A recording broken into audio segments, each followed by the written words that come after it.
چندہ دیں گے اور میں وہاں جہاں کے درس دیں وہ دوسرے دن تیسرے عورتوں نے ناقص و تین ہے جنہیں رسول اللہ نے فرمایا تم دین میں ناقص ہو یہ مبلغہ اور وائسہ بن کے ہر گلی اور محلے میں یہ بدعت کو پھیلا رہی لیبل لگایا ہوا ہے کہ ہمارا مدرسہ اہل حدیث کا ہے یا طالبات اہل حدیث مسلک اور منہج کے مطابق پڑھایا جاتا ہے. یاد رکھیے اہل بدعت سے جب تک تمیز فرق واضح نہ ہو کیا ہوگا. آپ جائیں تعزیت کے لیے وہاں بیٹھے ساری دنیا ہاتھ اٹھائے آپ اپنے ہاتھوں کو اتنا واضح نیچے رکھیں کہ جاننے والا جانے کہ پوری محفل میں ایک بندہ ہاتھ نہیں اٹھا رہا. وہ پوچھے آپ کیوں نہیں اٹھاتے آپ ان سے پوچھیں آپ کیوں اٹھاتے مزہ نہ آ جائے. آپ سے وہ پوچھیں کہ آپ ہاتھ کیوں نہیں اٹھائے آپ ان سے پوچھیں کہ آپ نے کیوں اٹھائے. سینہ تان کے بیٹھے گفتگو کریں کہ آپ نے کیوں اٹھایا. اگر سر نیچے نہ ہو تو مجھے گلا دینا وہ کہے گا یہ رسم ہے. بھائی رسم ہے تم کرو ہم نہیں کرتے. تمہارے پاس دین ہے شریعت ہے حدیث ہے سنت ترقی ہے. حضور نے یہ کام نہیں کیا آپ نے نہیں کیا. جب نہیں کیا تو پھر کھل کے اظہار کر کہ نبی علیہ الصلوۃ والسلام نے ایسا کام نہیں کیا. کیا حوض کوثر سے پانی تم نہیں پینا چاہتے کہ رسول اللہ نے خبر نہیں دی کہ اہل بدعت کو میں حوض کوثر سے پیچھے ہٹا دوں گا اور پیچھے ان کو ہٹا دیا جائے گا مجھ سے دور کر دیا جائے گا. میں دیکھوں گا اور کہوں گا یہ میرے ہیں فرمایا جائے گا یہ بدعتی ہے. حضور فرمائیں گے رحمت للعالمین ہونے کے باوجود سوقن لمن غیر آبادی دفع کرو دور کرو اہل بدعت کو میں محمد انہیں دیکھنا ہی نہیں چاہتا.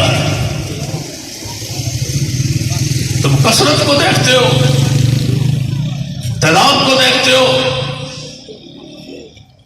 100 اونٹ پالا جائے سواری کے لائق ایک بھی نہ ہو تو اس ریوڑ کو کرنا کیا ہے. تم جنازے کے اندر 10 لاکھ اور 15 لاکھ بندوں کا اجتماع دیکھتے ہو. فلاں کے جنازے میں جی 20 لاکھ تھے. میں نے کہا ایک بھی موبائل تھا کہتے موبائل تو نہیں تھا. میں نے کہا 20 کروڑ ہوتے پھر بھی کوئی حیثیت نہیں. مشرک اللہ کی عدالت میں گواہی کے لائق ہی نہیں ہے. مشرک آدمی یہ کہہ ہی نہیں سکتا کہ یا اللہ اس کو معاف کر دے. رب کہتا ہے مشرک زبان بند کر تو اس لائق نہیں کہ میرے عدالت میں گواہی دے سکے. تو متروک و شہادہ ہے. پاکستان کے قانون میں آئین میں بھی کچھ لکھا ہے کہ عدالتوں میں گواہ کیسا ہونا چاہیے. رب کی عدالت میں گواہی کے لیے توحید شرط ہے. کروڑ مشرک ہو جنازے میں شریک ہو ایک کی بھی دعا قبول ہے. اور 2 موبائل پڑھی ہے حدیث اللہ کی قسم ایمان تازہ ہو. رسول اللہ صلی اللہ علیہ وسلم فرماتے ہیں جس کے جنازے میں موبائل ہو توحید پرست ہو اور اس کے جنازے میں ایک صف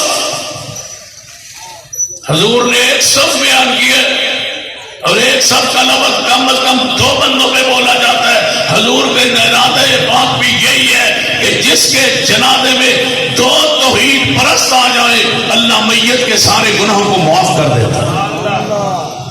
یا اللہ آدھی رات کا وقت ہے ہم تو سے دعا کرتے ہیں جب ہمارا جنازہ اٹھے تو ہمارے جنازے میں نہ ایک مشرک ہو نہ ایک بدعتی ہو.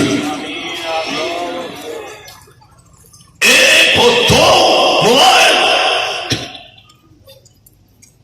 مشرک نہ ہو بدعتی نہ ہو. کیا وہ حدیث یاد نہیں ہے؟ موسیٰ علیہ السلام دعائے استسقاء کے لیے بارش کی دعا مانگنے کے لیے میدان میں نکلے تھے. رب نے کہا تھا آپ کی صفوں میں آپ کے جب پیچھے جو لوگ کھڑے ہیں ان میں ایک مشرک ہے بارش نہیں دوں گا. وہ نکلے گا تو بارش ہوگی. اس نے توبہ کی تب بارش ہوئی. مشرک بندہ رب کی عدالت میں جا کے کہے کہ اللہ اس کو معاف کر دے نہیں. ہاں بدعت کو دیکھتے رہتے ہیں اور کھڑے رہتے ہیں اور سنتے رہتے ہیں. اب کوئی پرواہ ہی نہیں ہے. اب مدارس کی، اپنے مساجد کی، اپنے علماء کی، اپنے اسلاف کی، اپنے عمراء کی، اپنی قیادت کی، اپنے واضحوں کی، اپنے تبلیغ کی اور جلسوں کی. 113 سال ہو گئے یہ جلسہ ہوتے ہوتے، اور تم پھر بھی جناب جا کے کول اور ساتھ میں جا کے بیٹھو منہ اپنا نیچے کر کے. تمہیں کیا ہو گیا؟ کروڑوں کا خرچ کر رہے ہو. امام صحابی رحمہ اللہ نے سیر اعلام النبلاء میں لکھا ہے، ایک مولوی تھا، ایک بندہ تھا، پڑھا لکھا تھا، بڑا عالم تھا، اہل بدعت کی مجالس میں جاتا، اس کو منع کرتے، روکتے.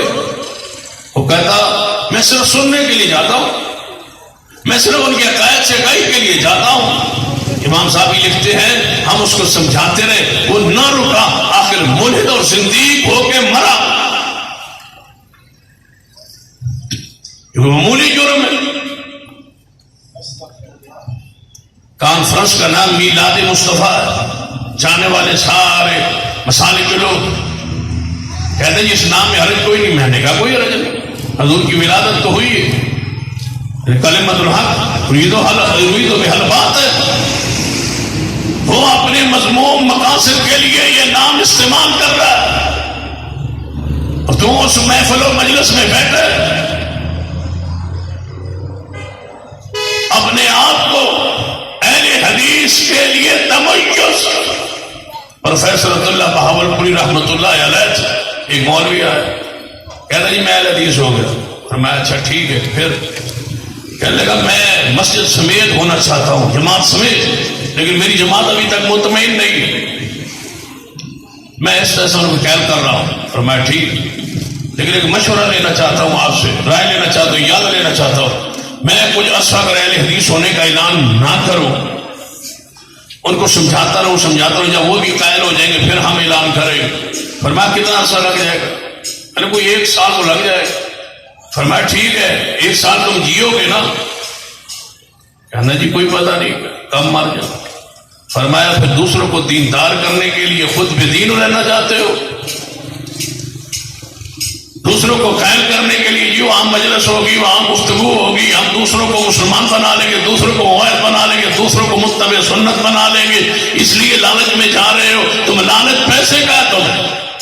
تمہیں کس نے کہا ہے کہ دوسروں کو موحد بنانے کے لیے خود مشرک ہو جاؤ؟ تمہیں کس نے کہا ہے کہ متبع سنت بنانے کے لیے خود بدعت میں چلے جاؤ؟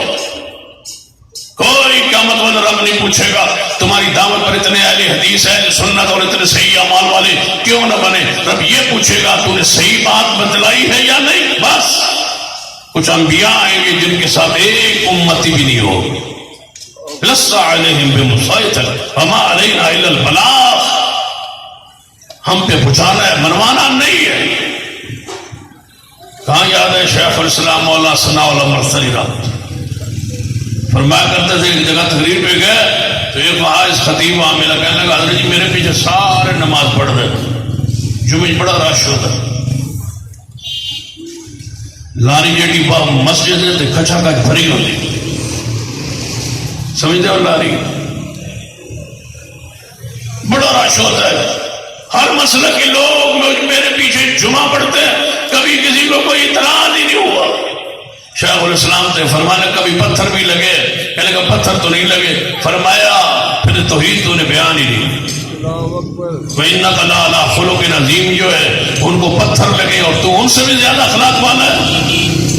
تو نے حق بیان ہی نہیں کیا. بندہ حق بیان کرے اور پھنسے نہ ہو، حق بیان کرے اور ہتھکڑیاں نہ لگے. حق بیان بندہ جو ہے وہ کرے اور تشدد نہ ہو. پھر طائف میں پتھر بھی لگتے ہیں اس ہستی کو جن جیسا خوبصورت بھی کوئی نہیں، جن جیسا نرم بھی کوئی، جن جیسا اخلاق والا بھی. بھائی پیغام دعوت فکر ہے، اس کانفرنس کا اعلامیہ سنیں. اہل بدعت کے ساتھ پوری امانت دیانت کے ساتھ الولبراء کا عقیدے کے تحت بیزاری کا اعلان کیا. ہر رسم میں جانے سے انکار کر دیا. مجھے یاد ہے مجھے جلسے میں درس میں بلایا سرگودا ایک قصبہ میں محلہ ایک چک میں درس پروگرام تھا، انہوں نے رکھ لیا، میں چلا گیا. جب یہ میرے ساتھ ہیں حافظ عمر فاروق شاکر، یہ بھی ساتھ، یہ درس انہوں نے شروع کر دیا، میں مسجد میں بیٹھا، میرے بعد ایک بندہ دوڑا دوڑا آیا، کہتا ہے یہ پتا ہے یہ درس کس کا ہو رہا ہے؟ میں نے کہا مجھے نہیں پتا. کہنا جس نے بلایا ہے وہ 40واں کروا رہا ہے اپنے دادا کا. میں نے کہا واقعی؟ کہتا ہے ہاں جی. میں مجھے تو نہیں پتا، مجھ سے درس کا ٹائم لیا. کہتا ہے یہ 40واں برادری کو بلایا ہوا، اس نے 40واں دے کے بلائی.